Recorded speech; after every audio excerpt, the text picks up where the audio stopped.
Good afternoon, I'm the Modern Warfare historian, and today we will start a Warfare Room Operation Mega series. Here we will take a look at all major and some minor battles that took place in their respective military campaign. Season 1 will be about the New Guinea campaign. The New Guinea campaign is a collection of military operations. Those include Port Moresby, Salamawalae, Finisterre, Huon Peninsula, New Britain, Admiralty Islands, and Western New Guinea. All of these smaller campaigns will be analyzed in detail in various videos. The Port Moresby one will have, for example, around 10-12 videos. And yes, this is going to be a massive effort, because each season is going to have around 50-70 videos. I will try to publish one video of this series every 10-14 days, but keep in mind that changes can occur. Now, let's get started. At the start of World War II, the Japanese were already at war with the Chinese for a couple of years, and the conflict had become a war of attrition. Skip to 1941 and the situation for the Japanese is hard. The conflict with the Chinese had become a stalemate and the tensions with the other players in the region were rising. The Japanese started to look around for resources, especially oil and rubber, to literally fuel the war machine. The objective was to create the Greater East Asia Co-Prosperity Sphere. The idea was pretty ambitious, but could have been achieved if it was not for two things. First condition is that they should not have been at war with endless wave of Chinese soldiers. Second condition is that those territories should not have been controlled by some regional powers that could defend themselves. The Japanese therefore started to prepare for war, and to discourage them, Australia, Britain, Dutch government in exile, and the United States stopped to sell oil, iron, and steel. Considering that imported oil made up 80% of Japanese domestic consumption, this was a great deal. The empire had now two choices: either accept the economic collapse or retreat. The Japanese decided to go for the third option, that is always advised when you are in trouble in an invasion, and that is declare war to everyone. This strategy for Japan was to rapidly capture a lot of islands in order to create a perimeter against any possible direct invasions. The Empire of Japan was actually capable of achieving this, as in 1 month after the attack on Pearl Harbor that dragged the Allied forces at war with Tokyo, had already captured Hong Kong, Guam, and Wake Island. In January, Japan invaded British Burma, the Dutch East Indies, the Solomon Islands, having already captured Manila and Kuala Lumpur. Soon, territories like Singapore, Bali, and Timor would fall too, and in all of these, New Guinea would not be spared. Rabaul, situated in the northeastern coast of the island of New Britain, would be the first target. The Japanese started the attack bombing the airfield on the 4th of January, killing 16 people. 5 days later, an Allied Hudson, flying over the island of Truk, spotted 13 ships, including 3 merchant ships and a hospital ship. An invasion was planned. On the 21st, 109 Japanese aircraft raided Rabaul, opposed by just 8 railways. This was a brave but foredoomed action.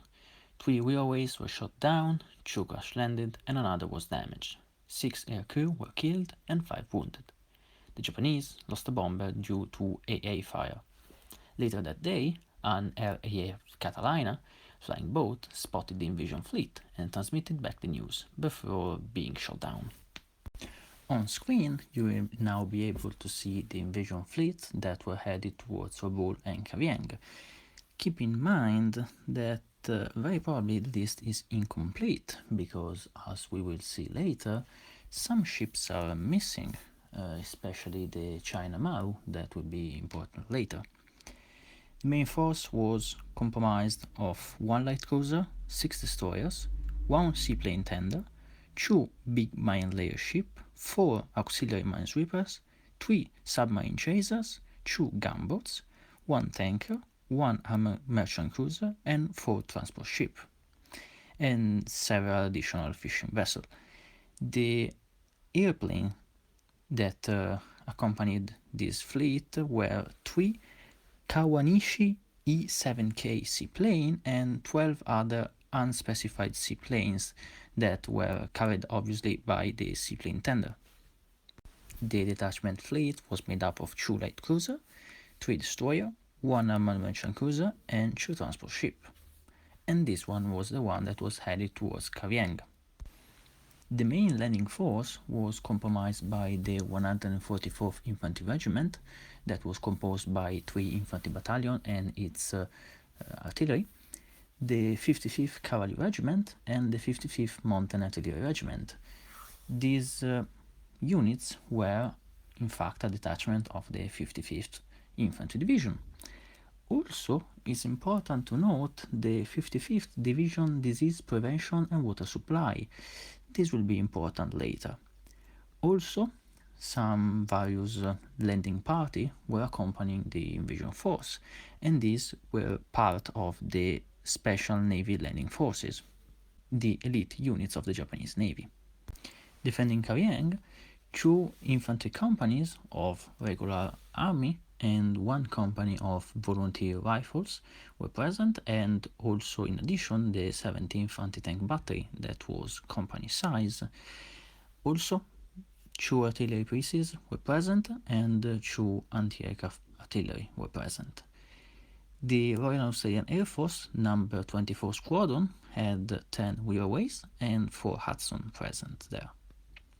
Defending Kavieng, only 1 company, the first independent company, was present, and this obviously had some minor detachments such as medical units. The Japanese had 3 options. The first was to land at Rabaul and walk up to Rabaul and Vanakanau airstrip. The second was to land northwest of Rabaul in Talili Bay and go south. The third one was to land more dispersed in the whole coastline from Norup to Larwana. Option 1 was predictable because it was the same thing that the English troops did against German colonial troops in the previous World War. Option 2 was discarded because the coral reef could have made the landing dangerous, and because the forces could have been spotted from Vatom Island. The main objectives were the town of Rabaul and the airstrip of Lakunai and Vanakanau. The secondary objectives were Nodup, the 4-way crossroad, Talili Gap, Valwana, and Kokopo. The 1st Battalion would land at Rabaul, Thread Point, and near the Lakunai airstrip. The 2nd Battalion, along with the regimental HQ, would land north at Nodup, while the 3rd Battalion will conquer the rest of the bay and aim towards the Vanakanau airstrip. The cavalry will aim to conquer the roads near the volcan crater and the 4th-way crossing to cut off Rabaul from the southern airstrip. The 5th and 6th Company, that were part of the 2nd Battalion, would attack Rabaul from north up and then continue west, while the 4th Company will go north to Taui Point and then encircle the city. Interesting thing to note is that engineers received hand-thrown gas canisters and Akatsutsu poison gas, the use of which was prohibited unless with special authorization, and that the engineers landing at Pride Point received more incendiary grenades than the others. This is because artillery was present there. On the last hours of the 22nd of January, the landing started. All the ships except the China Maru were in position. This would have been completely fine if that ship did not contain the 4th Company and the Mountain Artillery Battalion. At 11 p.m., the mine layer Tsugaru left to search for the China Maru, as it was almost 4 hours late. At 10 to midnight, the landing crafts departed. At 5 a.m., the 2nd Company overwhelmed a small band of Australian soldiers in the pass between the Mother Mountain and the South Daughter Mountain. 1 hour earlier, the China Maru had decided that it would be nice to show up and disembark the troops. The 4th Company advanced towards the Tui Point. The objective was reached at 12 past 6 a.m., but they did not find the artillery battery. Instead, a native hut with the same size and shape as an artillery position was present, but it had been reduced to rubble by naval bombardment. This is actually a great lesson: never build your house similar to a military structure. The landing proceeded according to plan for all the companies, except the 9th. Because no landmarks could be identified at night, they ended up to the north of the volcan. Australian soldiers were able to observe the landing, and when most of the invaders left the boat, they started firing. The 9th Company, to avoid being demolished, moved southward, but as soon as they tried to assemble, machine gun fire and mortar rounds rained on them.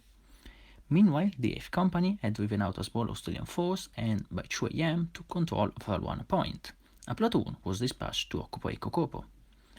At 10 past 2 a.m., the second company occupied the Pride Point battery, finding only two 6-inch guns instead of the 10 that intelligence indicated. They understood the real number only after 2 hours of frantic researches. The first company, in the meanwhile, had moved to Rabaul, and then, since the situation of the 3rd Battalion was unclear, it was moved again and it landed west of Valwana Point. They found out that the Vanakanau airstrip had been captured, so they assembled to the east of it for future operations. The Australians, in the meantime, were desperate. Because Colonel Scanlan issued an order stating that this was an exercise, some troops went into action without essentials like food. The remains of No. 24 Squadron was evacuated to Lai, and the airfields were destroyed. Being unable to defend against landings, Scanlan ordered to retreat most of the forces to the Keravat River and the Varangoi River. The landing at Kavieng was pretty uneventful. The majority of the first independent company escaped across the island towards Suk. During the retreat, some were captured. At Suk, they embarked on the schooner Indwana Star and set sail towards east. After learning of the fall of Rabaul, they returned towards Port Moresby. 2 days later, on the 2nd of February, a plane attacked them, killing some and damaging the ship. They were forced to surrender and sail back to Rabaul, where they became prisoners of war. The sections that were not with the main group avoided capture and became commandos until they were evacuated in April and May. Back to Rabaul, the Japanese were advancing inland, and most of the Australian troops were surrendering themselves because they were out of food. The Japanese, however, had no easy life, as a malaria outbreak occurred, and a lot of the soldiers of the 3rd Battalion perished. The troops were equipped with anti-malaria equipment, such as headgear and gloves, and they received preventative medicine. However, the reason worsened the outbreak. The troops had no experience in jungle warfare. The absence of cases during the Guam campaign put them off guard, and the doctors were unable to diagnose malaria at first. By the 10th of March, the Australians had suffered 300 deaths, 832 prisoners, 8 aircraft destroyed or damaged beyond repairs, 2 6-inch artillery guns, 2 3-inch AA guns, 15 rapid-fire guns, 11 mortars, 27 machine guns, 7 light machine guns, 548 rifles, 12 armored vehicles, 180 cars, 17 motorbikes, and 3 armored boats captured by the Japanese. In contrast, the Japanese suffered only 16 deaths in battle, 3 officers wounded, 46 enlisted and NCOs wounded, and 4 horses killed. Allied air raids until the 5th of February killed 4 and wounded 18 Japanese soldiers. However, disaster was on the horizon. On the 22nd of June 1942, the MV Montevideo Maru, a 7,200-ton liner carrying prisoners of war from Rabaul and Kavieng, was sunk by a US submarine. The ship went under the waves in just 11 minutes. All of the 1,054 prisoners of war perished. 178 NCOs, 667 soldiers, and 209 civilians. Of the crew, only 20 out of the original 88 survived. The island would become important for the Japanese for its air bases. By the 20th of February, a total of 51 aircraft were stationed at Rabaul, including 18 land-based bombers, 18 carrier-based fighters, 9 flying boats, and 6 recon seaplanes. The Japanese juggernaut seems unstoppable. The Australians' mood was very low. Something to avenge this loss was needed. When will this revenge come? Let's continue our journey to find out. Thank you for watching, and remember to never build your house similar to a military structure.